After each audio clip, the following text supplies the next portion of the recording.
What's up mga kamema? So, for today's video, isi-share ko sa inyo kung paano tayo makakapag-play at makakapanood sa YouTube sa ating infotainment.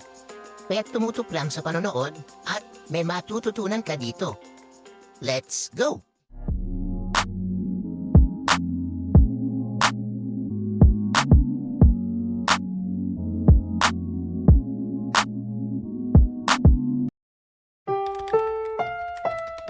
Isang mahalagang paalala para sa lahat ng manonood.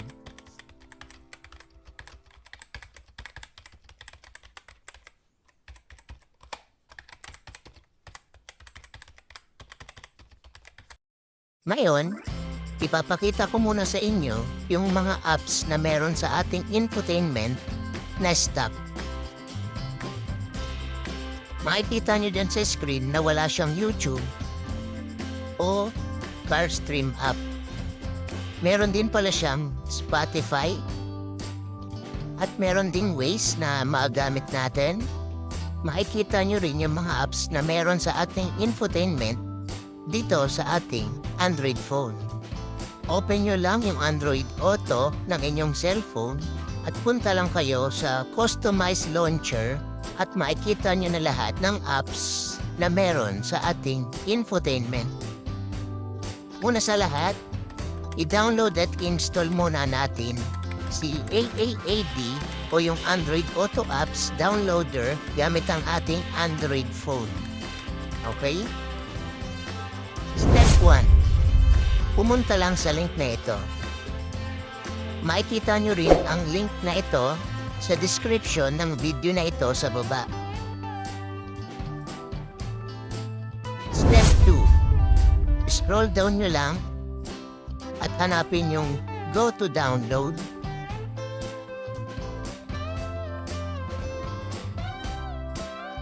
At i-click nyo lang din. Pagkatapos ay i-scroll down nyo lang ng konti at makikita nyo na yung AAAD-1.1.4-release.apk. I-click nyo lang din at magda-download na yan. Step 3. Open nyo lang yung dinownload natin at i-install. Kung di nyo makita yung file, punta lang kayo sa files ng phone nyo at pumunta sa installation files at makikita nyo doon yung dinownload natin na AAAD APK. So after nyo ma-install, makikita nyo na siya sa inyong phone. Ganito ang itsura niya. Step 4. Open lang natin yung AAAD. Bali, ito pala yung mga apps na meron si AAAD na pwede nyo i-download, kaya lang meron kang membership fee na babayaran kapag gusto mong ma-download agad lahat ng apps na meron itong si AAAD. Unlimited download naman. Kung ayaw mo naman magbayad, may chance pa din naman tayo na makapag-download ng libre at kagandahan doon, next month, magkakaroon ulit tayo ng isang libreng app na pwede mo i-download. Kaya, antabayanan mo itong ating YouTube channel para mapanood mo yung next kong i-download na app dito sa AAAD.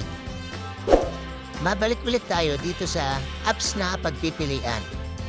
Kung mapapansin nyo sa baba, may nakalagay na you have 1 download remaining. Bale, yun yung gagamitin natin ngayon para ma-download natin yung Carstream. Make sure lang guys na tama yung ma-download nyo kasi next month ka pa ulit makakapag-download kapag nagkamali ka ng na-download na app. Step 5. I-download natin itong Carstream app. Pagkatapos, punta kayo sa settings ng inyong Android phone at i-search nyo yung Android Auto.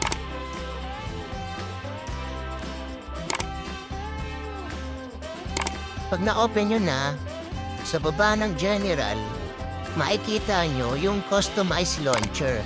i-click nyo lang din. Bali itong mga apps na to, na nakikita nyo ngayon ay yung mga apps na meron sa ating infotainment na magagamit natin. Hanapin nyo lang yung CarStream na dinownload natin at tingnan kung may check yung box sa gilid gaya nito. So ibig sabihin, lalabas na din yung CarStream app sa ating infotainment system at pwede na natin siyang magamit. Make sure nyo lang na may check siya guys. Kasi pag walang check yan, hindi siya lalabas dun sa ating infotainment. Siya nga pala guys, kung wala pa kayong Android Auto sa inyong cellphone, maaari nyo siyang ma-download sa Play Store. Buksan lang natin ang ating Play Store, i-search natin yung Android Auto. At yan, ganyan ang itsura ng ating Android Auto. So open natin itong ating CarStream app. Subukan natin i-search yung ating YouTube channel.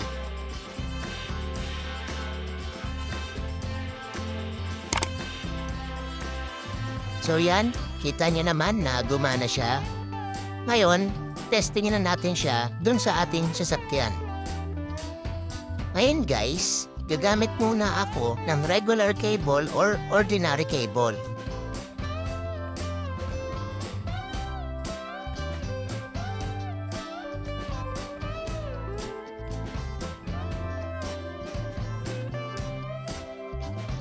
Nabasa naman niya yung cable natin at nag-charge din yung ating cellphone.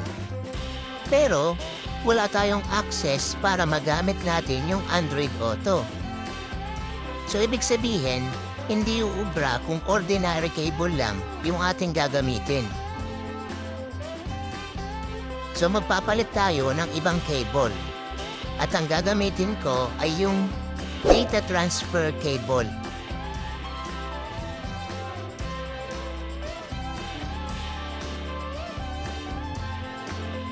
Open nyo lang din pala yung internet connection ng phone nyo. Isaksak lang natin.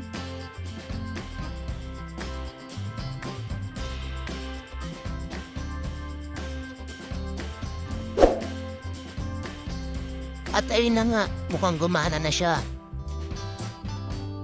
Kita nyo guys, yung Android Auto dito sa screen ng ating head unit ay connected na at may access na tayo.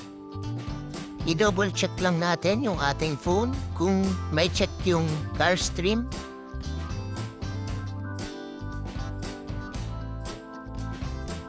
Makikita nyo guys na nandun na din sa ating infotainment yung CarStream. I-scroll down at open natin.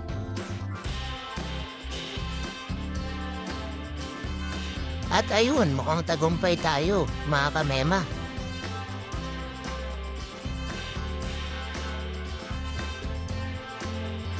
Search natin yung ating YouTube channel.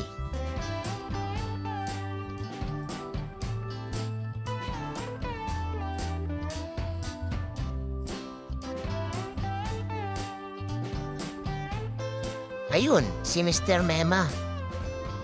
So guys, try naman natin siya pag umaandar kung mawawala yung video niya.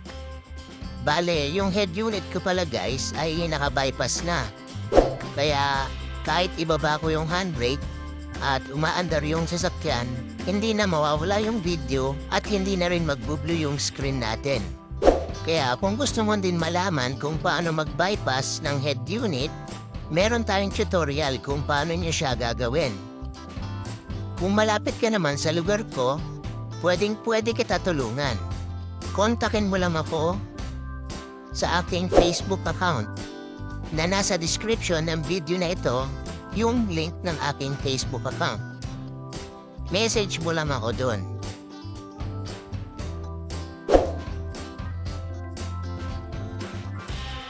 So, I hope na nagustuhan mo ang video na ito at huwag kalimutan i-like. Para sa mga katanungan at sa mga magsasuggest na gawan ko ng content, comment down below.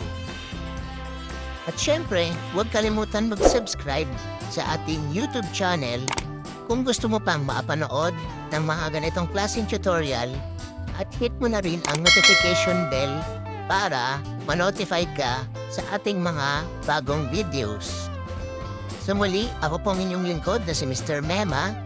Hanggang sa muli guys, goodbye!